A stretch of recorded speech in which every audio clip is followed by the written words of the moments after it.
ಸ್ವಪ್ನದ ಮೂಲಕ ಶುಭಾಶುಭತ್ವಗಳನ್ನು ತಿಳಿಯುವ ಸ್ವಪ್ನೇಶ್ವರಿ ಮಂತ್ರ. ಸ್ವಪ್ನದಲ್ಲಿ ತನ್ನ ಭವಿಷ್ಯವನ್ನು ಇಲ್ಲವೇ ತನ್ನಲ್ಲುಂಟಾದ ಪ್ರಶ್ನೆಗಳಿಗೆ ಉತ್ತರವನ್ನು ತಿಳಿಯಬಹುದು. ಸ್ವಪ್ನದ ಮೂಲಕ ಶುಭಾಶುಭತ್ವಗಳು ತಿಳಿಯುವುದರ ಸಲುವಾಗಿ ಇಲ್ಲಿ ಕೆಲವು ಮಂತ್ರಗಳನ್ನು ಕೊಡಲಾಗಿದೆ.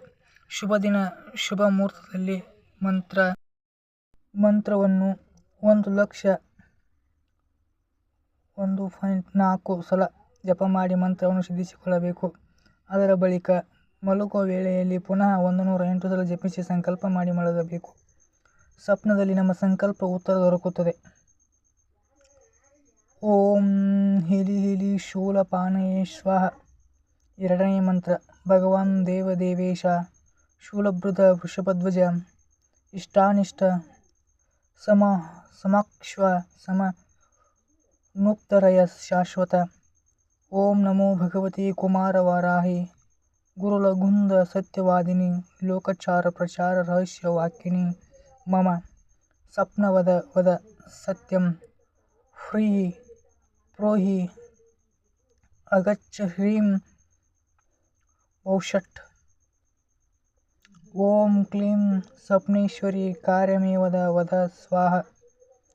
ಓಂ ಹ್ರೀಂ ಶ್ರೀಂ ಏಂ ಓಂ ಚಕ್ರೇಶ್ವರಿ ಚಕ್ರಧಾರಿಣಿ ಶಂಖಚಕ್ರ ಗದಾಧಾರಿಣಿ ಸ್ವಪ್ನ ಪ್ರದರ್ಶಾಯ ಸ್ವಾಹ.